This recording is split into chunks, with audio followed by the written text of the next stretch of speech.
What's going on, guys? It's King K back again with another video.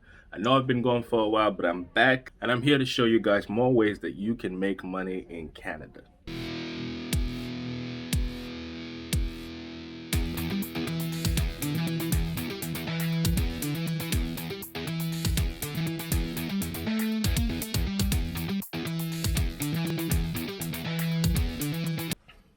So I'm just chilling at the hotel. I just wanted to tell you guys basically a way that I was able to make money from flipping phones.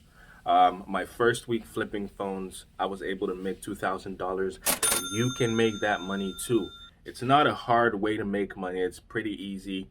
All it requires is basically a little bit of knowledge about technology or how to operate iPhones, good negotiating skills. Even if you're not that good at negotiating, you learn on the job. So when you get started, you might not, make as much as you could be making because you're not as good as negotiating. But as you continue and as you continue to learn, you will get to that point where you're able to make more profit. Basically, what it is you go on Marketplace or you go on Kijiji and you search for used devices and you negotiate with whoever is selling it to bring the price down from market price to a price that's reasonable enough for you to buy it at so you can make profit when you resell that item. A lot of people go on eBay and all of that to get items, but personally in Canada, I believe iPhones on eBay are a lot more expensive than if you buy the same used iPhone here in Canada. Unless it's a cracked or broken screen device, then it might be a little bit more worth it for you to go on eBay and do all of that. But if it's a used device in good condition, the best bet for you is Facebook Marketplace. A lot of people want to get rid of their old devices when they upgrade to a newer device from whatever contract, mobile contract they're in. That is some of the sweetest deals that I've had. People want to upgrade their mobile device, or they want to, basically sell their current device to be able to buy a new one. Those are the best deals because they're basically going to be able to give you that phone for a pretty good amount. So yeah, I tend to look for broken screen items, use devices that are easily negotiable, and I tend to basically make the best deals. Okay, making the deal is the biggest part, is the huge part of this business. You basically have to buy low so you can sell at market price, or you can sell a little bit higher than market price. You got to always factor in the profit margin in the purchase price. If you're buying a cracked device or a broken device, or you're buying something that you need to fix, always factor in the repair costs. Now, if you have the skill, which I suggest you learn, it's not that hard to fix an iPhone. You can learn it. I learned it. If you can learn to fix it, factoring in the normal price repair value while buying the item will save you a lot of money when you do it yourself, because you can repair it at a lower value, right? So that is another thing. You can buy a device that costs $400 for $800 if you know how to fix the issues that it has, or if you have someone that can fix the issues that you have at a pretty decent price. Even if you're going to fix it at a normal service price, then think of how much you want to buy the device, put the repair cost on it, and think of how much profit you want to make and subtract that from the total offer that you offer to the person that you're buying the device from. Okay, now this is a step-by-step process. I can't explain it all in one video. I will be making more videos on this topic depending on how well this video does. But yes, it is possible to make over $2,000 flipping phones alone, not even with fixing. My first week of flipping phones, I had not learned how to fix phones, but I was able to make $2,000 in that first week alone. So you can imagine how profitable it will become. Now, don't get me wrong, there are slow weeks. You might not make $2,000 every week. As with every business, it's up and down. There are seasons that it booms and there are seasons that it's a little bit regressive. Now, I know that there are people that are making way more than $2,000 from this same business and people that are making way less than $2,000 in this business. It depends on the market and it depends on you. You are the biggest factor that has influence on how much money you make. You are your own boss, first of all, so you determine how many devices you buy.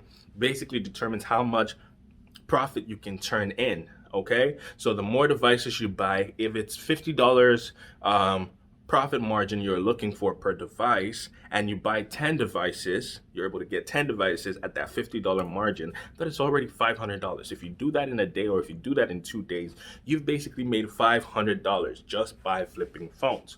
Okay, so the more devices you go through, the better your negotiating skills are, the more money you are going to make in the long run.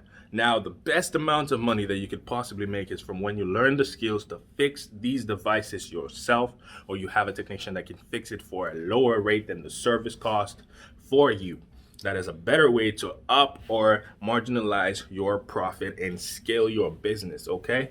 So, I'm basically giving you the tips on how to start a business right now, right here today, and you can do it. Anybody can do this. Anybody can flip phones. Anybody can learn to fix iPhones. They are relatively easy compared to other devices, okay? One thing I like to do when I want to buy a device, I try to look for faults, okay? Maybe this is because I know that it could be something that could be easily fixed, or I can fix it myself, or, it's not a significant problem. When you find out about the condition of the phone, you can basically use that to lower the purchase price for yourself, the buying cost of this device. So, for example, let's say I message the person and I ask them if there's any scratches, or if there's any dents, or if there's any cracks. If they say yes, I'll look at the state of the crack or the damage or whatever, the wear, depending on if it's buyable for me and if it's worth it for me.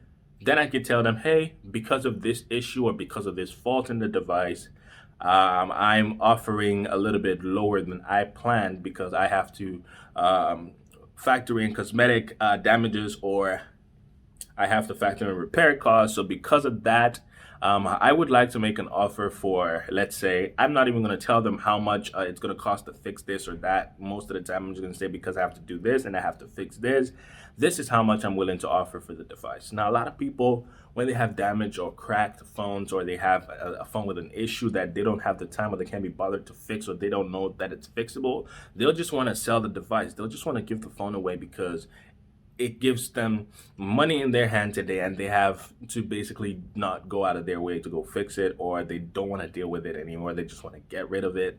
A lot of people do that. So, which is better for me? It's more beneficial for me to get such devices.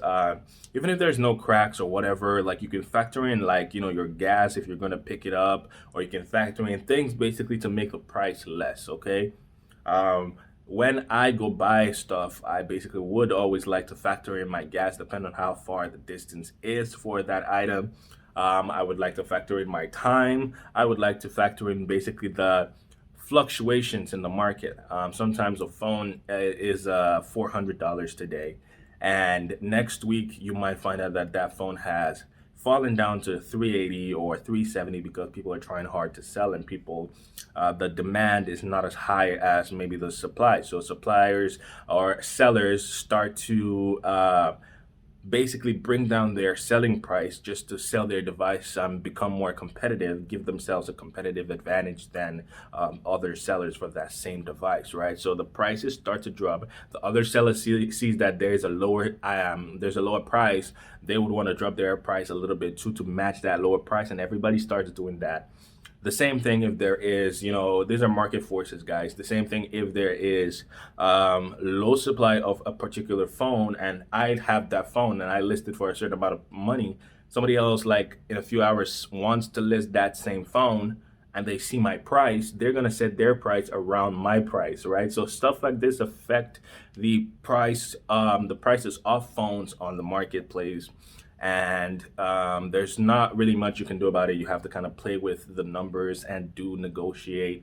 And that's kind of how you basically make an average of how much you're going to be able to either buy or sell these items. Now, sometimes it's ridiculous the amount of inflation that you will see on the marketplace, because people just skyrocket the price. And a lot of people are not business minded, or they don't know about phones or how much they usually cost. So they go compare their prices to market prices and list based on market prices.